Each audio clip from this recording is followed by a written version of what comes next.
ಆದ್ರೆ ಹೆತ್ತ ಮಕ್ಕಳು ನಡ್ಕೋತಿರೋದನ್ನ ಹೇಗಮ್ಮ ಸಹಿಸ್ಕೊಳ್ಳೋದು? ನಮ್ಮ ಮಾತಿಗೆ ಬೆಲೆ ಕೊಡದೆ ಮನೇನ ಭಾಗ ಮಾಡಿದಾರಲ್ಲ, ಯಾರಾದ್ರೂ ನೋಡಿದ್ರೆ ಮಕ್ಕಳನ್ನ ಸರಿಯಾಗಿ ಬೆಳೆಸಿಲ್ಲ ಅಂತ ನಮ್ಮನ್ನ ಆಡ್ಕೊಳ್ಳಲ್ವಾ? ನನ್ನ ವಿಷಯ ಬಿಡು, ಅವ್ರಪ್ಪನ ಮಾತಿಗೂ ಬೆಲೆ ಇಲ್ದೇ ಇರೋ ಹಾಗೆ ನಡ್ಕೋತಾ ಇದಾರಲ್ಲಮ್ಮ. ಅತ್ತೆ, ಅವರಿಗೆ ದುಡ್ಡಿನ ಭೂತ ಹಿಡ್ಕೊಂಡ್ಬಿಟ್ಟಿದೆ. ಅದಕ್ಕೆ ಈಗ ದೊಡ್ಡವರು ಚಿಕ್ಕವರು ಮಾನ ಮರ್ಯಾದೆ ಏನೂ ಇಲ್ಲದೆ ಬಾಯಿ ಬಂದಂಗೆ ಮಾತಾಡ್ತಿರೋದವ್ರು. ದುಡ್ಡು ಶಾಶ್ವತ ಅಲ್ಲ ವೀಣಾ. ಇವತ್ತು ಬರುತ್ತೆ, ನಾಳೆ ಹೋಗುತ್ತೆ. ಆದ್ರೆ ಕೊನೆವರೆಗೂ ಉಳಿಯೋದು ಪ್ರೀತಿ ವಿಶ್ವಾಸ ಅಲ್ವಾ? ಕೈ ಖಾಲಿ ಆದ್ರೂ ಕೈ ಹಿಡಿಯೋರೊಬ್ರು ಜೊತೆ ಆದಾಗ ಬದುಕು ತುಂಬಾ ಸುಂದರವಾಗಿರುತ್ತೆ. ಇದು ಯಾಕಮ್ಮ ನನ್ನ ಮಕ್ಕಳಿಗೆ ಅರ್ಥ ಆಗ್ತಿಲ್ಲ?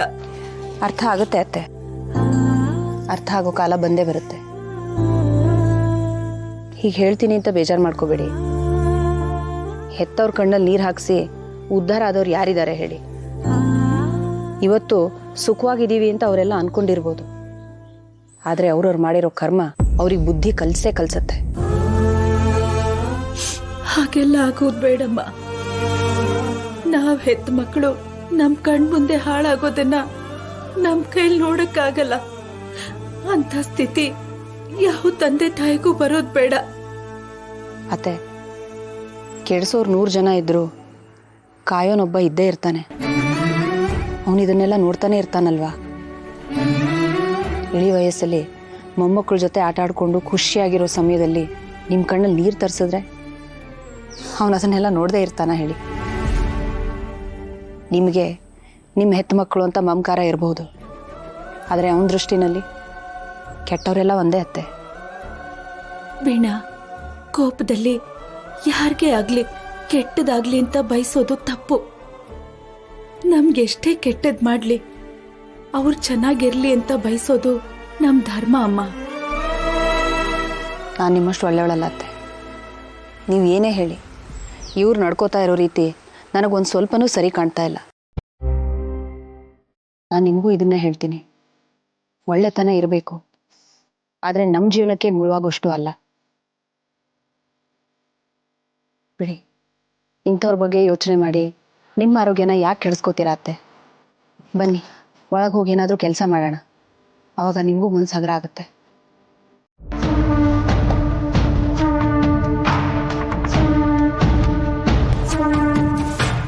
ಅಪ್ಪಯ್ಯ, ಯಾಕಪ್ಪಯ್ಯ ಬರ ಕೇಳಿದ್ರಂತೆ?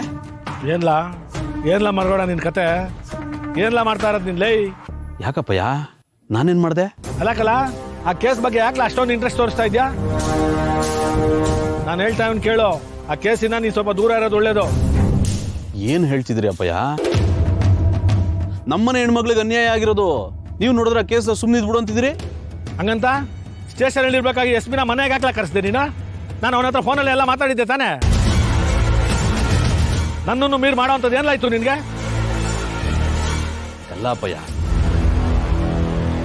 ಸ್ಟೇಷನ್ಗೆ ಹೋಗಕ್ಕೂ ಮನೆ ಕರ್ಸೋಕ್ಕೂ ವ್ಯತ್ಯಾಸ ಇಲ್ವೇನಪ್ಪಯ್ಯ? ನಾವೇ ಸ್ಟೇಷನ್ಗೆ ಹೋದ್ರೆ ಆಯ್ತು ನೋಡ್ತೀವಿ ಮಾಡ್ತೀವಿ ಅಂತ ಹೇಳಿ ಕಳಿಸ್ಬಿಡ್ತಾರೆ. ಅದೇ ಮನೆ ಕರ್ಸಿ ಮಾತಾಡಿದ್ರೆ ಮಂತ್ರಿಗಳು ಹೇಳೋರೆ ಅಂತ ಹೊಸಿ ಸೀರಿಯಸ್ ತಗೊಂಡು ಕೆಲಸ ಮಾಡ್ತಾರೆ. ಲೈ, ಅದನ್ನೆಲ್ಲ ನೋಡ್ಕೊಳಕ್ ನಾನು ಇವನೇ ನೀನ್ ತಪ್ಪಿರ್ಲಾ?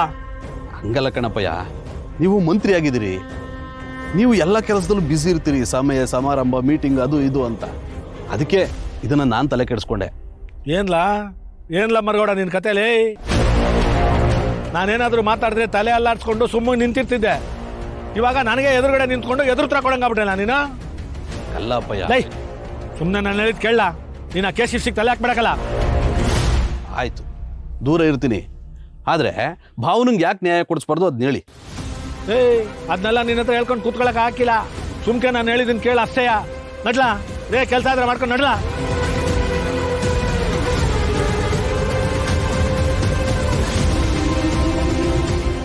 ಯಾವ ಕೆಲಸನೂ ಮಾಡಕ್ಕೆ ಲಾಯಕ್ಕಿಲ್ಲ.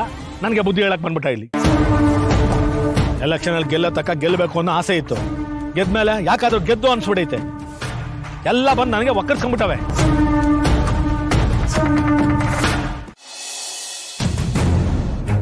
ಗೌಡ್ರೆ, ಸುಮ್ಮನೆ ಈ ಕೇಸ್ನ ಎಳ್ಕೊಂಡು ಹೋಗೋ ಬದಲು ಯಾವ್ದಾದ್ರು ಮಿಕಾನ ಈ ಕೇಸ್ನಲ್ಲಿ ಫಿಟ್ ಮಾಡಿ ಕೇಸ್ ಕ್ಲೋಸ್ ಮಾಡೋದೇ ಒಳ್ಳೇದಲ್ವಾ? ನೀವು ಹೇಳೋದನ್ನ ಸರಿಯಾಗಿ ಅದೇ ಕಣ್ರಿ, ಆದರೆ ಈಗಲೇ ಅದಕ್ಕೆಲ್ಲ ಅಂತ ಕೈ ಹಾಕೋದು ಬೇಡ ಅನ್ನಿಸ್ತಾ ಅದು. ಯಾಕೆ ಗೌಡ್ರೆ, ಏನಾದರೂ ತೊಂದರೆ ಆಗುತ್ತಾ? ತೊಂದರೆ ಏನೂ ಆಗಲ್ಲ ಕಣ್ರಿ. ನೋಡ್ರಿ, ಈಗ ತಾನೇ ನನ್ನ ಸೊಸೆ ಕಂಪ್ಲೇಂಟ್ ಕೊಟ್ಟವಳೆ. ಈಗಲೇ ನೀವು ಯಾರನ್ನಾದ್ರೂ ಮಿಕಾ ಹಿಡಿದು ಒಳಗೆ ಹಾಕಿದ್ರೆ ಅವಳಿಗೆ ಇಲ್ದೇ ಇರೋ ಅನುಮಾನ ಬಂದು 108 ಪ್ರಶ್ನೆ ಉಟ್ಕೊಂಡ್ರೆ ಏನ್ರಿ ಮಾಡ್ತೀರಾ?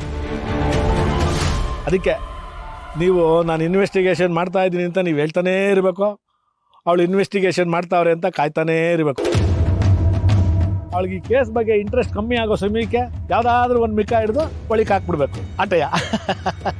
ಎಷ್ಟು ಚೆನ್ನಾಗಿ ಯೋಚನೆ ಮಾಡಿದ್ರ ಗೌಡ್ರೆ, ಕರೆಕ್ಟ್ ರೇ. ಅದಕ್ಕೆ ಅಲ್ವೇನ್ರಿ ನಾವು ರಾಜಕೀಯದಲ್ಲಿ ಇರೋದು.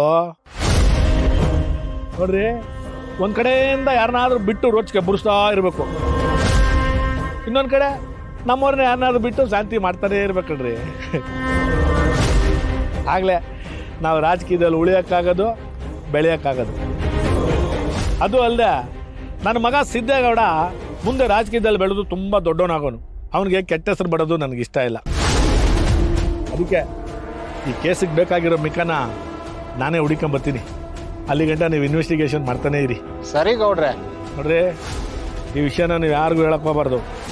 ಹೇಳಿದ್ರೆ ನಿಮಗೆ ತೊಂದರೆ. ಆಮೇಲೆ ಗೌಡ್ರೆ, ನಾನು ನಿಮ್ಮ ಋಣದಲ್ಲಿರೋನು. ಇವತ್ತು ನಾನು ಈ ಪೋಸ್ಟಲ್ಲಿ ಇರೋದಕ್ಕೆ ಕಾರಣ ನೀವೇ ಅಲ್ವಾ? ಆ ನಿಯತ್ ಹಿಂಗೆ ಇದ್ರೆ ಸಾಕು ಕಣ್ರಿ. ಮುಂದಕ್ಕೆ ನಾನು ಮುಖ್ಯಮಂತ್ರಿ ಆಗೋನು. ನಿಮ್ಗೆ ಇದಕ್ಕಿಂತ ದೊಡ್ಡ ಪೋಸ್ಟ್ನ ಕೊಡ್ಸೋದು ನನ್ನ ಜವಾಬ್ದಾರಿ. ಆರಾಮಾಗಿರಿ ನೀವು. ಸರಿ ಗೌಡ್ರೆ, ನೀವು ಯಾವ್ದಾರ ಒಂದು ಮಿಕಾನ್ ಹಿಡ್ಕೊಂಬನ್ನಿ, ನಾನು ಕೇಸ್ನ ಇನ್ವೆಸ್ಟಿಗೇಷನ್ ಮಾಡ್ತಾನೇ ಇರ್ತೀನಿ.